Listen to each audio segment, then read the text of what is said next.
Hello दोस्तों, this is CA Ankit Gangwar. आज के इस वीडियो में हम बात करेंगे about emergency funds. What are emergency funds, how much emergency funds do you require, why do you require and how and when can you utilise these emergency funds.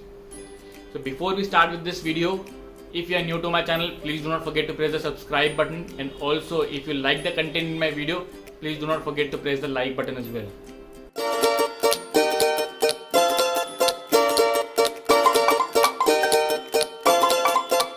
Guys, पहले समझते हैं इमरजेंसी फंड होता क्या है। बहुत basic word and basic understanding है। Funds which can be utilised in the situation of emergency. अब emergency होती क्या है? हर जने के हिसाब से इमरजेंसी अलग अलग हो सकती है। हो सकता है आपके परिवार में कुछ मेडिकल कंसर्न आ गया, वो आपके लिए इमरजेंसी है। बट अगर आप एक टीनेज के लिए देखेंगे, उसके लिए इमरजेंसी है उसकी कॉलेज की फीस पे करना। आप एज में जाते हैं, बिजनेसमैन है, बिजनेस के अंदर वर्किंग कैपिटल की रिक्वायरमेंट है, वहां पे आप इमरजेंसी के अंदर फंड्स के रिव्यूज कर सकते हो। So emergency funds can vary from person to person and age to age as per your criteria. However, emergency fund is the fund जो आपके पास लास्ट रिजॉर्ट होता है। इसके बाद आपके पास कहीं और से फंड्स नहीं आने वाले, यही फंड्स आपके पास अवेलेबल हैं। अब सबसे इंपॉर्टेंट फैक्टर इमरजेंसी फंड्स में क्या होता है, वो होता है लिक्विडिटी। लिक्विडिटी का मतलब जब आपको रिक्वायरमेंट हो वो फंड्स आपके पास अवेलेबल हों। अनलाइक अ रियल एस्टेट, अगर मान लीजिए आपने कोई प्रॉपर्टी खरीद ली, आपको फंड्स की आज रिक्वायरमेंट है, but it is not possible कि आपको आज रिक्वायरमेंट है तो आपकी प्रॉपर्टी भी आज ही सेल आउट हो जाएगी। लिक्विडिटी वो होती है जहां पे आपको इजीली अवेलेबल हो जब भी आपको उसकी रिक्वायरमेंट्स हो। अब इससे बड़ा क्वेश्चन आता है, कितना फंड होना चाहिए जिसको आप इमरजेंसी में यूज कर सकते हैं। So in my opinion, you must have a corpus. Corpus मतलब fund. You must have a corpus of at least 6 months to maintain in your emergency scenario. अगर आपकी नौकरियां चली जाती हैं या बिजनेस बंद होता है या फिर आपकी इनकम आनी बंद हो जाती है, आप एटलीस्ट नेक्स्ट 6 months तक सरवाइव कर सकें इजीली और आपको कंसर्न्स ना आए।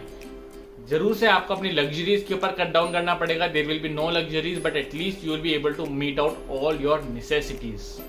अब आता है सबसे बड़ा क्वेश्चन, इमरजेंसी फंड क्रिएट करने के लिए पैसा कहाँ से लाएं? जो कमा रहे हैं वही कम पड़ रहा है, जो सैलरीज आ रही है वही कम पड़ रही है, पर्सनल लोन्स लेने पड़ रहे हैं, ओवरड्राफ्ट लिमिट्स लेनी पड़ रही है to meet our own expenses. एक बड़े बूढ़ों की कहावत है, कृपया उतने ही पैर फैलाइए जितनी बड़ी आपकी चादर है। ये इस सिनेरियो में बहुत ज़्यादा करेक्ट बैठती है। अगर आपके salary income is around 50,000 rupees a month और आपके खर्चे are more than that, then boss you are going on the wrong path. You will not be able to survive.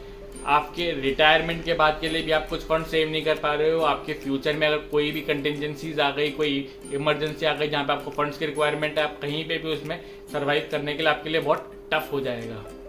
So you need to cut down on your luxuries.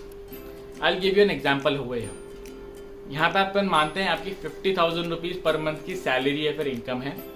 50,000 rupees में से आपका normal rental expenses approximately 10,000 rupees a month. इसके अलावा आपके normal house hold expenses जो आपके vegetables and फूडिंग्स आते हैं वो अप्रॉक्सीमेटली 5,000 रुपीज अ मंथ हैं।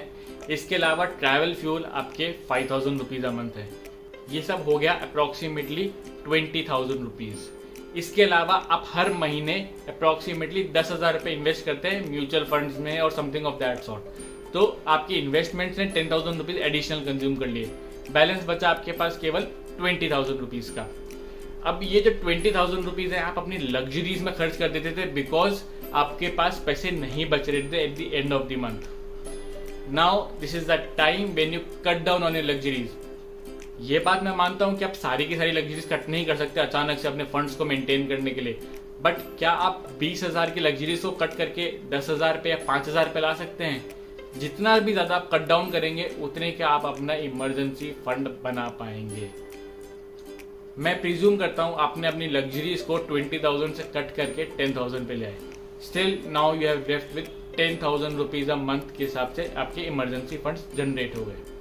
अगर आप यही इमरजेंसी फंड्स किसी सेविंग्स बैंक अकाउंट में डिपॉजिट करते रहे, जिसका आप एक्सेस नहीं लेना चाहते।